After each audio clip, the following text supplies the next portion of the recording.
You know Lady and the Tramp, right?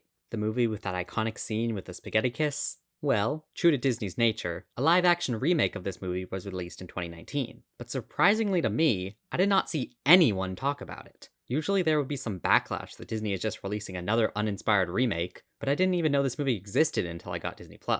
That's because this movie was not released in theaters, but rather exclusively on Disney Plus the first day it was launched back on November 12th, 2019. And with the hype of a new streaming service and so many other things to watch on it, this movie kinda got lost in the background. Which is a shame because, and you might not believe that I'm about to say this, but this movie is probably the best live-action remake of a Disney animated movie that I've ever watched.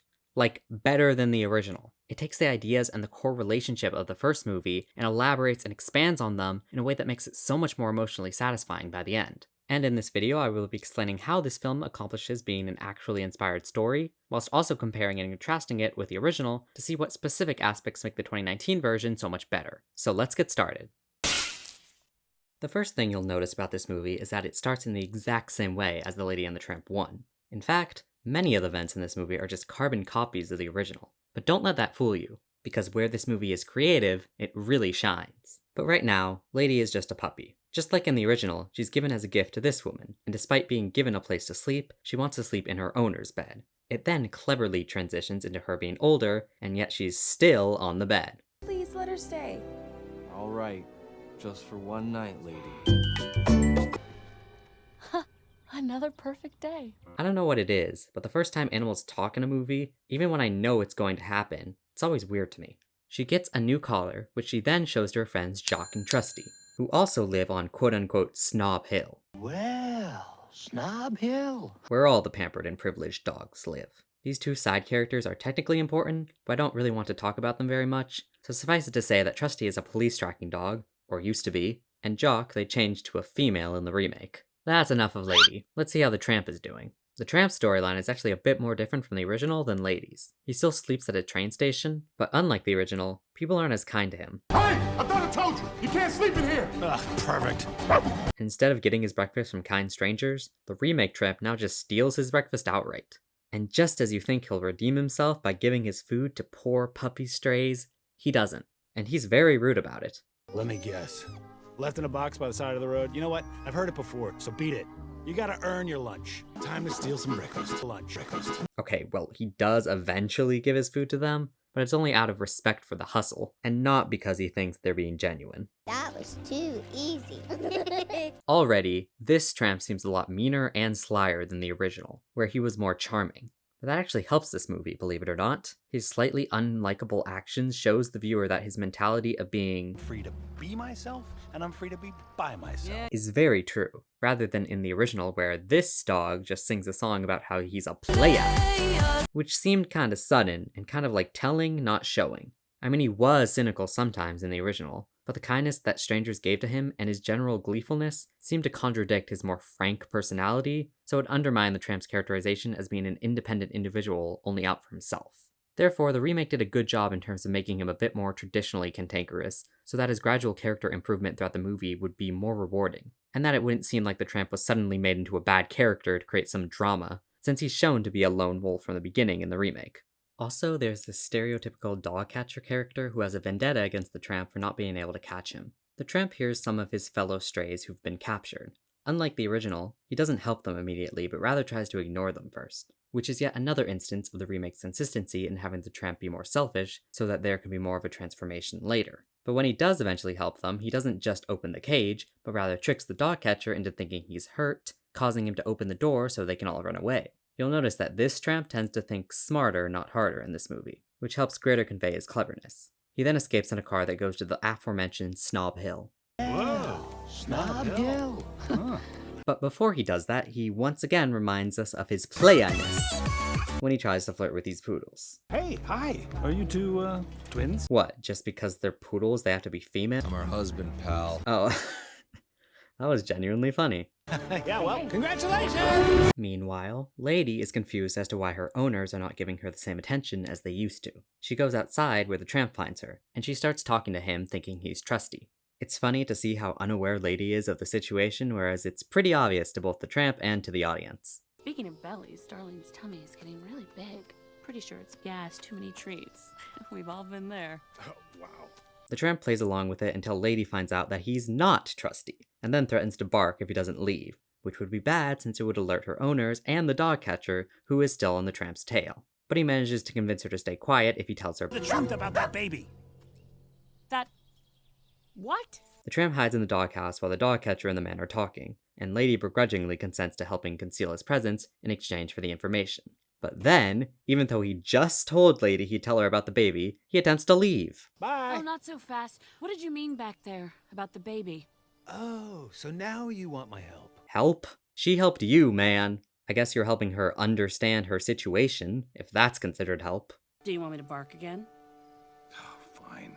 Here we see the first signs of social class divisions and the idea of not knowing one's privilege. The tramp essentially mocks Lady for everything that she is fortunate enough to have, that she thinks is hers to stay, without really being grateful or knowing the temperate nature of material things. You're the center of your people's universe, right? You could say that. They shampoo you in the bathtub, let you sleep in the bed, You mean our bed? build you this 40 by 40 bathroom right here. Gross. I have walks for that. That's not exactly what he says, but that's certainly a potential interpretation. He more directly and cynically tells her that humans are not as loyal as domestic house dogs anyway, and that everything she once had will all disappear. Once her owners have their baby, her place in the loving family will become obsolete. When the baby moves in, the dog moves out. But she doesn't believe him, so she just tells him to leave. And he is astounded by her stubbornness because he still thinks she asked for his help, even though he technically offered it in exchange for her keeping her mouth shut. But he does agree to leave because he is able to, telling Lady and her friends that he is not bound to home life or fences and is actually free to do what he wants.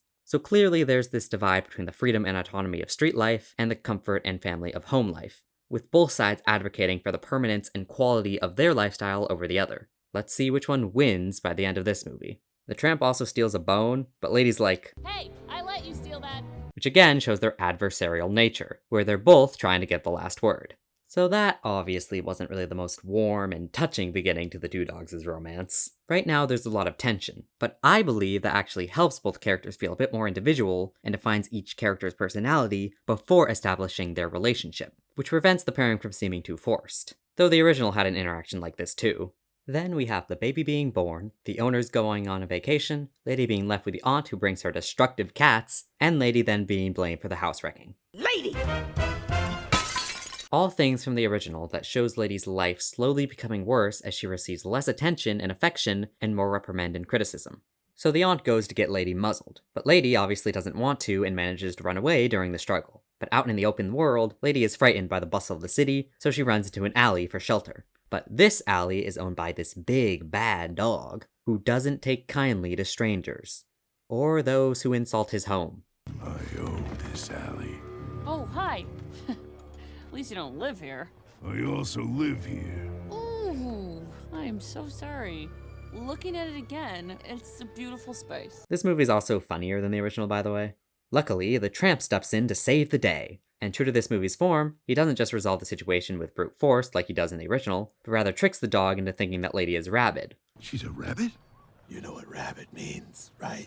Like rabies, you know? Like when you act dangerous and contagious and scary, like you're gonna kill someone. Oh, Which he then hilariously plays along with. And sometimes it's even a little more subtle than that. rabies, rabies, rabies! And sometimes it's not. Even though the tramp thinks it's a bit overdramatic, it still gets the job done and chases the other dog away. Since Lady doesn't have her collar anymore and she's on the street, the tramp starts to think that exactly what he said would happen did happen. Let me guess. Baby moves in, dog moves out. But Lady assures him that he's misunderstanding the situation. I don't know how much he believes her, though. So now the tramp has free food, and in return for the free treat, Lady asks the tramp to help her get her muzzle off. And this is the start of what I like to call their unofficial date. Whereas the chemistry between them before was very adversarial, now it's a little more playfully sarcastic. There's still tension, but it's become a little more civil, which contributes to the gradual growth of their dynamic, making it more satisfying to watch compared to a sudden and shallow romance. Like when the tramp says, That's the craziest thank you I've ever gotten. Maybe you do have rabies. and Lady simply responds with, Right, hilarious. It's simple, but the witty banter does convey a sense of compatibility and connection between them, like your typical enemies to two people in love storyline. This scene here replaces the beaver scene from the original, where the beaver is now a statue. It's worth mentioning that this scene from the first movie is a rare instance where the tramp actually uses his wits to resolve the problem. Rather than using sheer force, he tricks the beaver into biting the muzzle off Lady to use it for himself. And then the pair get uncomfortably close together. Them talking over each other and arguing helps reiterate the lingering contempt between them, but if I were to see two dogs in this position, let's just say I wouldn't want to investigate. This is not awkward at all. Then we have more traditional cliche romantic tension where they fall on top of each other like this. Now, all of a sudden, they are both stuttering. The comfortable, sarcastic playfulness is temporarily gone due to the awkwardness of such a cliche rom-com act of falling on top of each other like that. But it seems like, even if only for a moment, they both start to feel a more intimate connection. The Tramp specifically, who never really showed any romantic interest in her before, now seems to actually like her. And what makes it more interesting is that he is trying to conceal it. Have fun at home, baby. I mean, with the baby. What? No, never mind. Unlike the original where the Tramp was very happy-go-lucky, carefree, and didn't care if he conveyed to Lady a romantic attraction, in this one he seems to be surprised, unsure about his feelings. Like he's not the player from the first one who has been in many different relationships before, but rather he's experiencing real love for the first time. This makes the Tramp and his affection towards Lady more special, more nuanced, and overall more genuine. Unfortunately, this is the end of this interaction, as Lady departs, leaving the Tramp just staring, lost in his own flustered thoughts.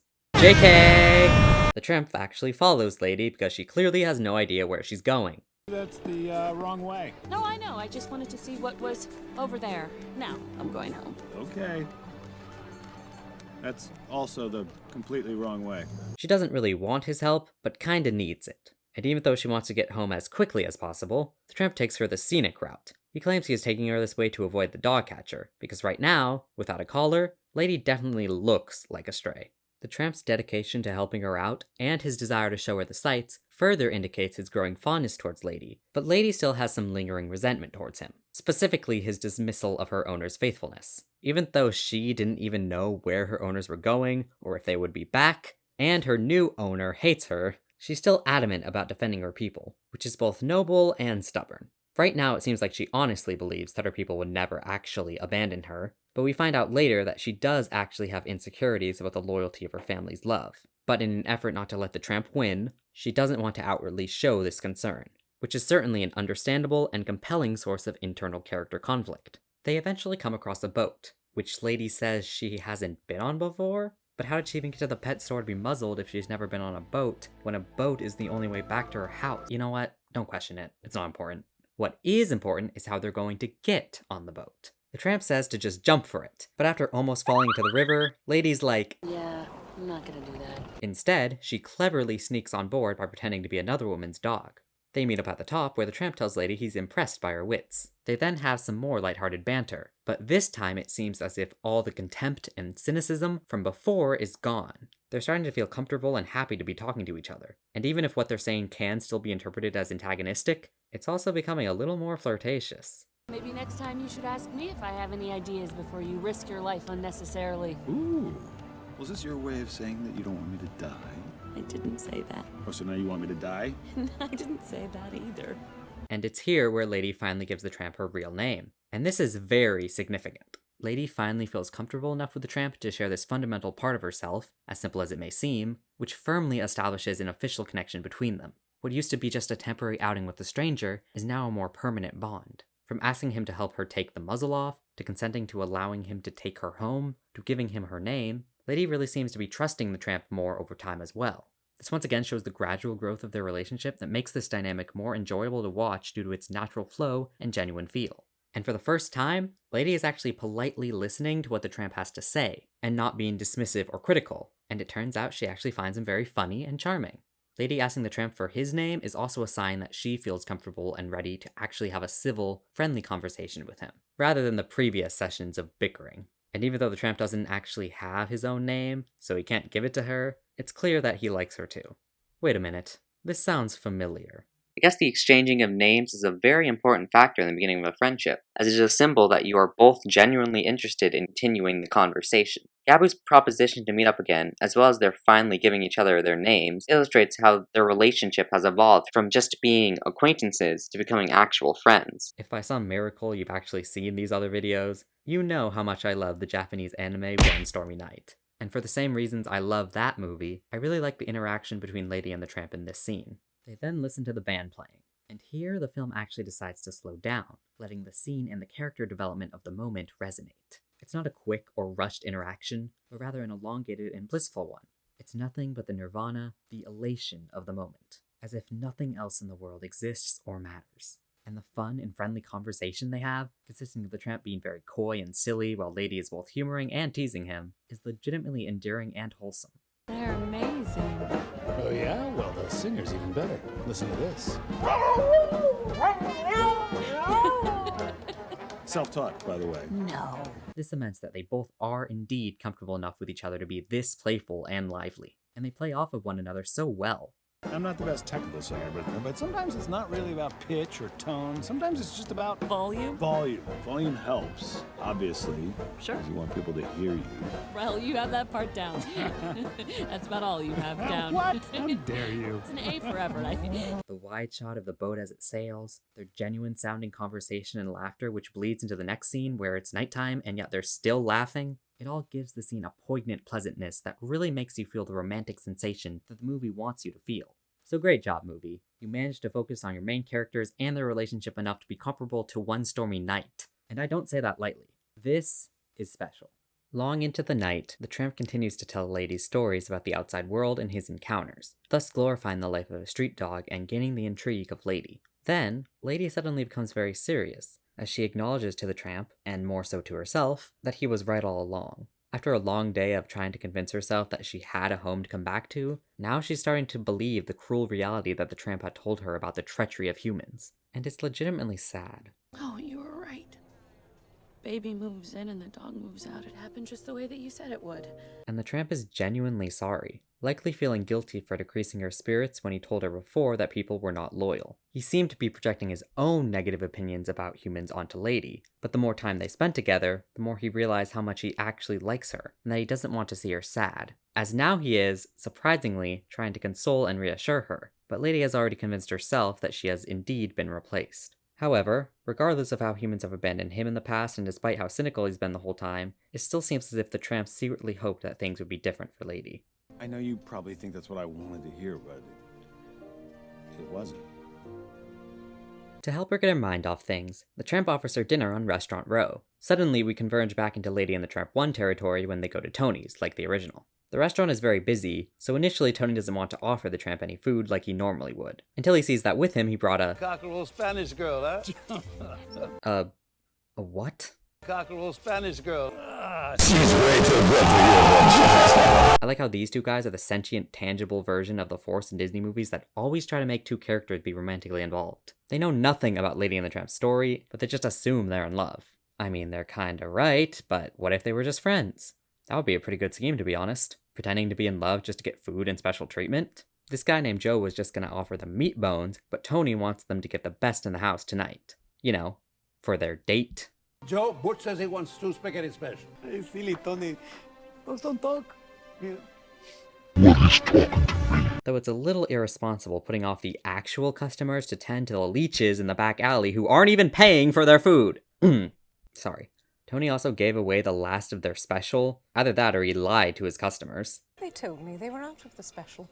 Wait, Tony said they ordered 2 spaghetti specials, but they only get 1. Either they were actually out of spaghetti, or he was specifically trying to make them share the same meal to make it more romantic. It's also funny because Lady's first experience with a poor, impoverished life of eating scraps like a stray dog is actually a lot fancier than it would normally be. Street life, huh? Oh, yeah. You know, I won't even eat unless I have a table and a tablecloth and a candle and a menu. No, this is definitely because you're here. I just love how sarcastic the Tramp is. I feel like that is totally something I would say. God, I thought those two were gonna sit down and join us. Nah, don't worry. They won't bother us anymore. And they're back. Joe and Tony then come back out and sing Bella Notte, just like in the first Lady and the Tramp. We then get that pivotal scene with the thing Lady and the Tramp is known for. The one kiss that cements their bond, their connection, and their romance. Though it was an accident, so it's like non-consensual on both sides. Also, in the first movie, even though it's technically supposed to be a kiss, at best they kind of just bop noses. In the remake though, the nose bop actually has a sound to go along with it to make it seem more like a real kiss.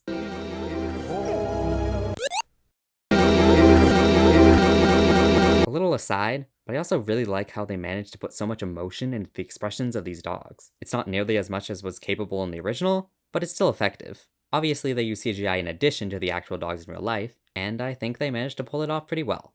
After they're done with their spaghetti, they have a nice walk in the park. They look into each other's eyes, and, do this.